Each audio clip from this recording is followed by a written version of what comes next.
Տիկին Պապյան ըստ էության տեսանյութի հետազոտությունը պետք է տեղի ունենա, որը այս պայմաններում չէին կարող իրականացնել։ Ինչ պետք է տեղի ունենա ձեր կարծիքով այդ տեսանյութը հետազոտելուց հետո, դա որքանով կարող է օգնել։ Տեսեք, խոսքը վերաբերվում է այն տեսակցությանը, որը կարծում եմ բոլորիս քաչ հայտնի է, բոլորիդ քաչ հայտնի է ավելի ճիշտ, այսինքն այն տեսակցությանը, որի արտացոլմամբ հենց երևում է ամբողջ դեպքը, այսինքն մի հատվածում տուժողներին ծեծի են ենթարկում անհայտ անձինք եւ Դավիթ Համբարձումյանը տուժողներից բավականին մեծ հեռավորության վրա գտնվում է, որևէ մեկին չի հարվածում, որևէ մեկին չի հայոյում, իր մոտ զենք չկա առհասարակ եւ հակառակը փորձում է հասկանալ ինչ իրավիճակ է եւ հանդարտեցնել իրավիճակը, խոսքը այդ տեսակցության մասին է։ Եվ ինչու ենք մենք միջնորդել, որպեսզի այն վերաքննիչ քրեական դատարանում հետազոտվի։ Տեսեք, այդ ապացույցը հետազոտվել է նաեւ Առաջին Ատյանի դատարանում, եւ Առաջին Ատյանի դատարանում հետազոտվել է դատավճռում Դատավոր Չիչոյանը ընդհանրապես չի անդրադարձել այդ տեսագրությանը, բացառապես այն հանգամանքի, որ նշել է նաև տեսագրությամբ է հիմնավորվում Դավիթ Համբարձումյանի մեղավորությունը իրեն մեղսագրված արարքի կատարման մեջ։ Այն պայմաններում, որ այդ ապացույցը լիարժեք արդարացնող ապացույց է եւ հետեւաբար կա նման օրենսդրական հնարավորություն, որպեսզի մենք վերաքննիչ դատարանի, վերաքննիչ բողոքով կամ բողոքի կինց խնդրենք կրկին հետազոտել այդ ապացույցը համապատասխան հիմնավորումներով իհարկե, որը ինչպես տեսնում եք, վերաքննիչ դատարանը բավարարեց արձանագրելով, որ այդ տեսագրության հետազոտումը կարող է առանցքային նշանակություն ունենալ գործի ելքի համար, այսինքն մեր բողոքի քննության արդյունքում կայացվելիք որոշման համար եւ բավարարեց պարզապես նկատի ունենալով այն հանգամանքը, որ հոսանքազրկված էր դատարանի շենքը, այս բանից ու տեխնիկական հնարավորություն չկար տեսագրությունը հետազոտելու։ Եվ օգտվելով առիթից մի անդրադարձ եմ ցանկանում կատարել։ Ինչպես տեսակ, այսօր նաև հանրային մեղադրողը անդրադարձավ մեր կողմից ներկայացված վերաքննիչ բողոքին եւ այդ կապակցությամբ բացատրություններ ներկայացրեց։ Ըստ էության հանրային մեղադրողը կամ գործը շփոթում է այլ գործի հետ, կամ ուշադիր չի եղել նախորդ դատական նիստերին, երբ որ մենք ներկայացնում ենք մեր բողոքի վերաբերյալ բացատրությունները, ասեն ինչու։ Եթե նկատեցիք, հանրային մեղադրողը նշեց հետևյալը, իբրև պաշտպանական կողմը վերաքննիչ բողոքի ներկայացրել նաև այն հիմքով, որ համացանցից ստացված տեսանյութի հետ կապված թույլատրելիության խնդիր են առաջացրել եւ անթույլատրելի ճանաչելու հետ կապված ըստ էության որպես այդպեսին դիրքորոշում ենք հայտնել, որ այդ ապացույցը տեսագրությունը պետք է ճանաչվեր անթույլատրելի։ Նման բան մեր վերաքննիչ բողոքում չկա։ Առաջին Ատյանի դատարանում եւս նման միջնորդություն չի ներկայացվել եւ ինչու եմ ասում, որ հանրային մեղադրողը կամ շփոթում է այլ գործի հետ կամ ուշադիր չի լսել մեզ, որովհետեւ դա հենց այն ապացույցն է, որը պաշտպանական կողմը եւ Առաջին Ատյանի դատարանում եւ վերաքննիչ դատարանում այսպես աղաղակում է, ասում է հեսա տեսեք ապացույցը, տեսեք օբյեկտիվ ապացույցը, տեսագրությունը, Դավիթ Համբարձումյանը անմեղ է։ Հետեւաբար մենք ինչպես կարող էինք այդ ապացույցը անթույլատրելի ճանաչելու վերաբերյալ ինչ-որ դիրքորոշում ներկայացնել վերաքննիչ բողոքում։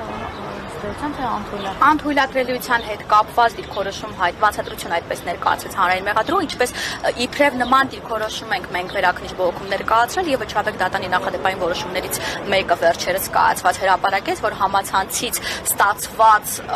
եւ առհասարակ համացանցից ներբեռնված տեսագրությունը եւս թույլատրելիության հետ կապված այդ հանգամանքով զուտ պայմանավորված որ համացանցից է ներբեռնվել, խնդիր չկա, բայց մենք առհասարակ նման խնդիր չենք բարձրացնել եւ հակառակը նորից եմ գրկնում եւ Առաջին Ատյանի դատարանում եւ վերաքննիչ դատարանում պաշտպանական կողմն է աղաղակում եւ ասում դա մեր սրտի ապացույցն է, այսպես թույլ տվեք մեկնաբան եմ, հա, դա արդարացնող ապացույց է Դավիթ Համբարձումյանի մեղսագրված արարքում իրեն արդարացնող բացառիկ օբյեկտիվ ապացույց է։ Վարույթ իրականացնող մարմնին երկրից դուրս գալու վերաբերյալ չտեղեկացնելու հետ կապված կարծես, հա, խոսեց մեղադրողը, այս առումով ինչ կարող եք ասել, որովհետև հենց մենք հիշում ենք, որ Դավիթ Համբարձումյանը չնայած երկրում չէր, բայց միանգամից հանդես եկավ հայտարարությամբ եւ վերադարձավ իր նշված ժամկետում։ Տեսեք, հենց այդ մասով է Դավիթ Համբարձումյանի մասով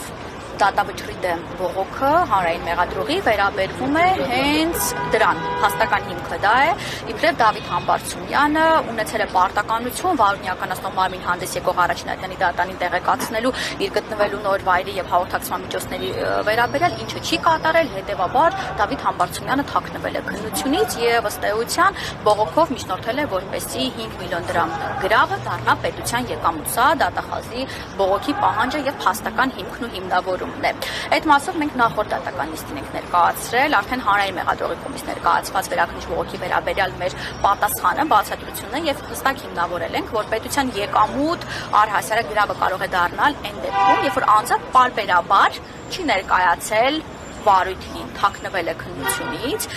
կամ խոչընդոտել է քննությանը։ Հիմա այս դեպքում ոչ մեկը ոչ էլ մյուսը հանրային մեղադրողը բացառապես չի հիմնավորում եւ մեխանիկական վերլուծություն է կատարում, ասում է, այ գիտեք, չի տեղեկացրել, մեկն էլ է նախ նշեմ, որ տեղեկացրել է եւ պարոն Համբարձումյանը մի քանի անգամ է այդ 7 տարիների ընթացքում բացակայել հանրապետությունից եւ երբեւե նման խնդիր, այսպես ասած, չի առաջացել, առաջնատյանի դատանը երբեւե չի արձանագրել, որ Դավիթ Համբարձումյանը ինչ որ դատական նիստի թաքնվել է եւ չի ներկայացել։ Եվ թերևս ամենակարևորը, Դավիթ Համբարձումյանը ոչ թե չի ներկայացել